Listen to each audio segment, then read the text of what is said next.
Alright, so my name's Chad Reynolds. This week I'm doing speech 3 on visual aids. We're going to be talking about a few things that will help you during your next car buying experience. My hopes are is that after this speech you'll have a few tips and tricks on how to get a better deal.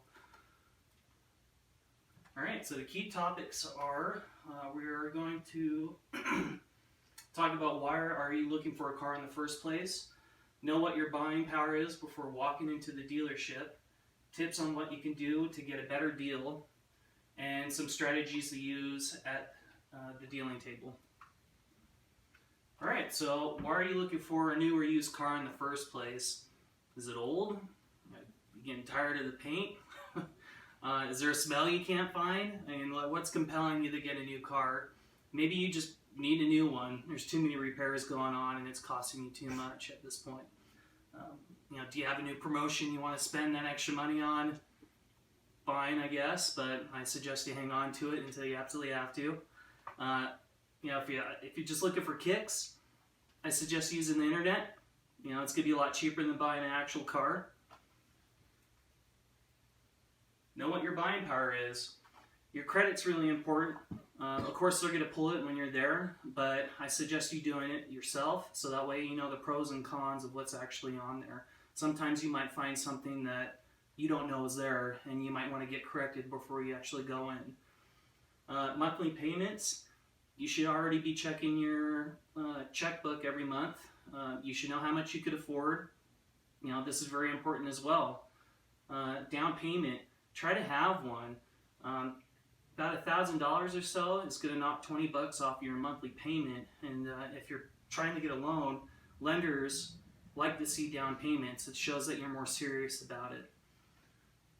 Have your mind made up. Don't just walk in there with the idea like I want to buy something. What do you need? Do you need a SUV, or do you need something that gets you from A to B and you just need good gas mileage? What is going to happen to your insurance? This is something a lot of people overlook as well too. Once you have your mind made up on what you want, just call and ask your insurance about what your rates might look like if you get into a certain vehicle. Then that way when you go back to your monthly payments, if your insurance goes up, well, your car payment needs to come down. Tips on what you could do to get a better deal. Get pre-approved on a car loan. This also includes personal loans. This will cut out a ton of time when you walk into the dealership. You already have your mind made up. You shopped around a little bit. You just walk in there. Hey, I want this at this price. And then you're done. Look up the vehicle's blue book. Car and Driver also suggests this as well. By doing this, if you're going to be buying a used car, you get an idea what that car is worth. So if you go to one dealership, they might be giving you a fair price. But if you go to another one, they might be trying to gouge your eyes out on it. So it's just good to know ahead of time. Know what you're buying. Don't look at cars you aren't interested in. I mean, again, this goes back to what I mentioned before. Make up your mind about what you need and then stick with it. If you find that you really want a sports car, stick with it. Don't jump back and forth because it's going to cost you money. Alright, so let's say you don't have a pre-approved loan. Don't sweat it. Just sit down and deal. So what is going to help you during this part of the sale? So there's a couple things here. I can't stress enough, know your budget. Just like what this photo shows, if they get any kind of indication that you have no idea what you're doing, they're going to roll you right over into whatever they could possibly make the most money on you from. So again, just know your budget beforehand. Consider the interest rate. Just like what bankrate.com suggests as well, is go for the lowest APR over the shortest period.